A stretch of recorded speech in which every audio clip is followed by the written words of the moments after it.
Hi, I'm Old Norse Specialist Dr. Jackson Crawford. The myths of the Norse gods that are preserved in the poems of the Poetic Edda, soon, probably September, to be available in a second edition by me, extensively revised and with about 100 pages new material, including some new translations. These poems are probably younger than some people think and older than some other people think. And I want to talk a little bit in this video about how we can tell how old.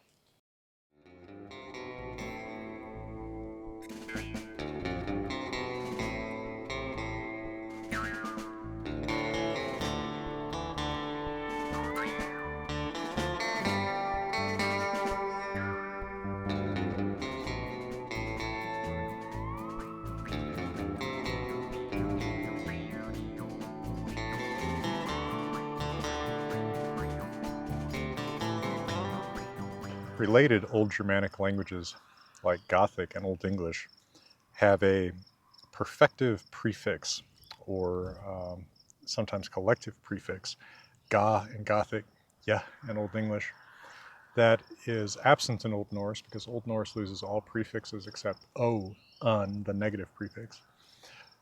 But in places where that prefix would have gone, old poems and even some specimens of very old prose have examples of this word ov or placed in exactly that spot. Now, it doesn't look like later poets and writers whose language this wasn't a part of learned to imitate it because it's difficult to make rules, as it were, for where to put it if you don't have a sense naturally of where to put it.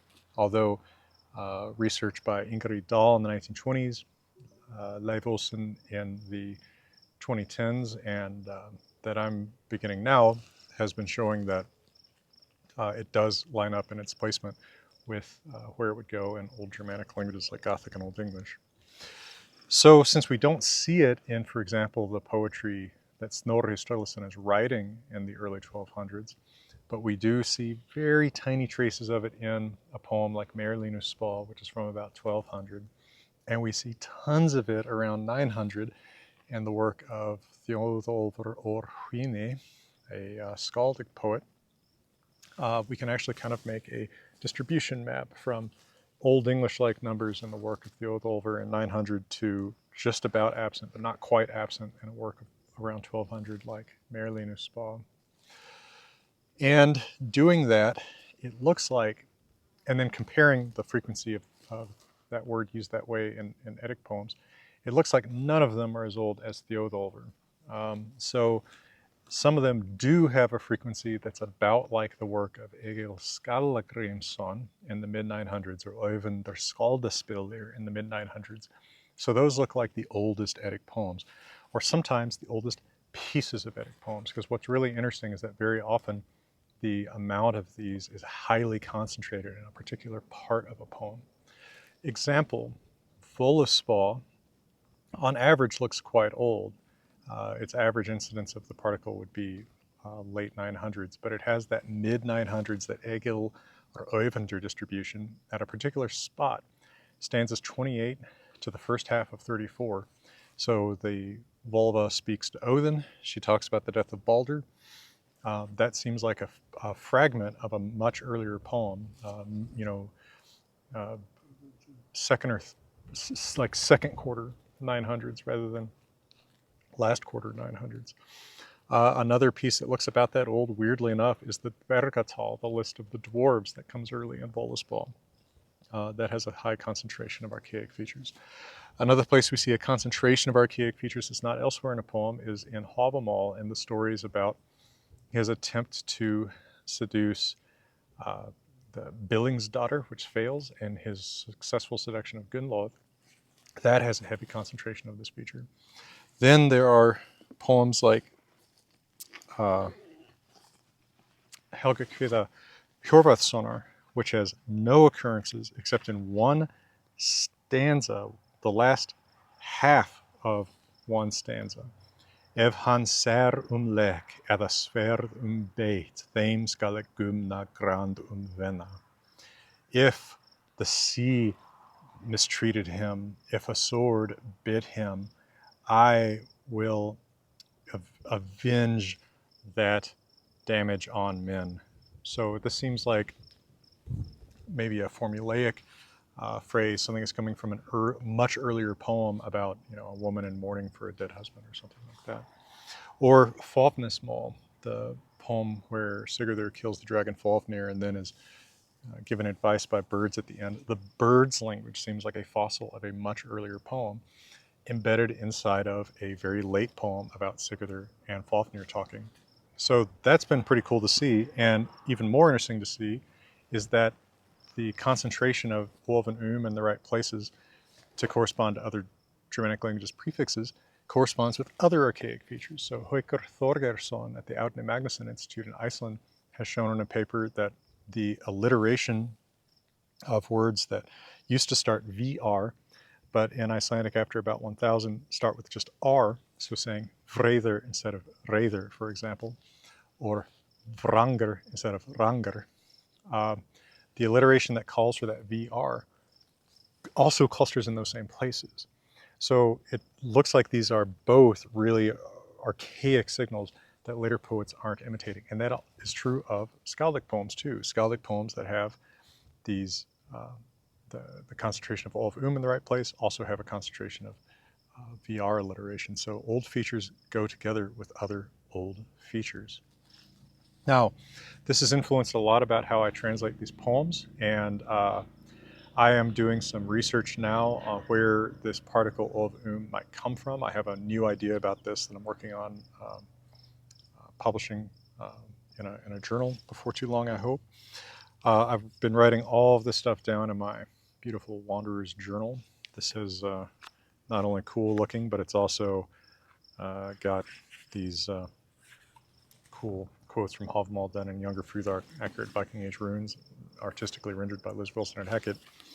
But I'm also working on this quite a bit because I need very soon to be done with the proofs for the Poetic Edda second edition. And of course, all of these concerns about dating are something that are very relevant because people want to know about this. So I want to say, this poem's about this old, this poem's about that old, this part of this poem's about that old, this part of this poem's about this old. And also, I want to make sure that I'm translating occurrences of, especially verbs with ov and as conditioned by that ov and somehow. Right? They're putting them there for a reason, so it's affecting my translation sometimes. So watch for that book, and remember that one place you can get it is from my friends and partners at grimfrost.com. They also make great Viking replica stuff like board games, weapons, even clothing items and things like that. So check them out and support the channel. So I'll read you a few sections from poems, besides that Helga Kvirða Hjörvarðssonar quote, that seem particularly old. Here, for example, is Odin's story of failing to seduce Billing's daughter. That ek þorrænda ekki röre sats og vettak míns munnar. Hold og hjarta var mer in horska mer, þaugi ek hana et helder hevig. Billingsmøy ek fann beðjum á sól hvita sofa. Jars indi þótti mer ekki vera nema við það lík at lifa. Auk nær afni skal tu Óðinn koma, ef þú vilt þér mæla mann. Allt óskap nema ein vitjum slíkan lost saman. Aftar ek hvarf og unna þóttum skvísum vilja frá. Hitt ek hugða at ek hafa mynda gerð hennar allt og gaman. Svo kom ek næst at ég njuta var vígdrótt all vakin. Með brennandum ljósum og bornum viði svo var meir vílstígur og vittaður. Og nær morgni ek var enn komin, þó var saldrótt sofin. Grøy eitt ek þó fann innar góðu konu, bundit beðjum á. Morg góð mer, ef gorfa kannar hugbrygd við halli. Þó ek það rænda róðspakka, taugði ek á flærdir fljóð. Hóðungar hverrar litaði mer í torska mann, og hafði ek þess vætski vífs. or the story of Baldur's death and the surrounding parts of that from Völuspá, which incidentally, these very archaic stanzas of Völuspá are in the Konungsbók manuscript, the Codex Regius manuscript, not in the later Högsbók manuscript. So though those are both copied from oral tradition, apparently it seems that in oral tradition this probably older poem hadn't been incorporated into the text of Völuspá by the people who transmitted it to the Högsbók scribe. Ein satt hon uti thorin aldne kom, yggungar asa och I augu leit. Hvers fregnið mig, hví fristið mín, allt veit ek óðin hvar þú auga falt, I innum mera mímis brunni. Drekkar mjóð mímir morgun hverjan af veði valfóðurs, vittuð en eða what? Valði henni herfóðar hringa og menn, fekk hon spjöll spakleg og spó ganda, sá hon vitt og vitt og veröld hverja. Sá hon valkyrjor vitt komnar, korvar att rida till góðþjóðar, skuldhelskildi en skogul onnor, Gunnar hildar gondol og skogul. Nú taldar nonor herjans, korvar att rida grund valkyrjor. Exo baldri blóðgum tífur, óðins barni örlog fólgin, stóðum vaksin vollum herri. Njór og mjókvagar mistiltein. Varð af þeim meiði mer syndisk harmflaug hetslig, hóðurnam skjóta. Baldurs bróðir var ofborinn snemma, svo nam Óðins sonar ein nættur vega. Þó hann eva hendurne höfuð kemdi, óður ballum bar Baldurs anskota. En frigg grät I fensolum vó valhallar, vittuð en eða what? Haft sá hon liggja under hverra lundi lägarens liki, lokka og þekkjan. And that's also very interesting that the section about the death of Baldur looks so old, because you know what else looks really old by these criteria? I was surprised, is Baldur's Dreams, Baldur's Draumar, a short poem known only from the manuscript AM 748 1 quarto. Other poems that look consistently very old, Thrimskvida, about Thor getting his hammer back after it's stolen. Hamdismol, the last poem in the Poetic Edda, the Codex Regius manuscript, about Hamdir and Sorli avenging their sister Svanhildr. And then poems that look very late by these criteria, and all these criteria, Ríkstula, about Rígur, which the prose introduction to that poem says is Heimdallr, fathering the different human classes. Horvarsljóð, about Odin and Thor insulting each other. Those look really late. And so the poems are, you know, they don't go back to the beginning of time, but they also are not from the post-Christian period, basically post-AD 1000 in Iceland. For the most part, they do seem to be concentrated in the late 900s, early 1000s, with some outliers in the 1100s that are really late, Ríkstula, Horvarsljóð, some outliers in like probably the mid-900s that are really early, some of these fossils that I just talked about in Hávamál, Völuspá, most of Baldur's Draumar, Thrimskvida. So although probably these poems didn't reach their final form that's written down that early, some core part of them does seem to survive faithfully from a period hundreds of years before they were written down. Well, I hope that's something interesting to you out there, and I hope that if you want to know more about this in detail every month, get monthly updates about my work on the Poetic Edda, the Prose Edda, and my research projects on the Skald tier over at patreon.com/NorseBySW. That's Norse by Southwest, Norse by SW. And to everyone out there, thanks for your support. Thanks for watching.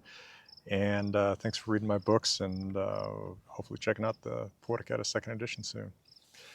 And for beautiful Colorado, I'm wishing you all the best.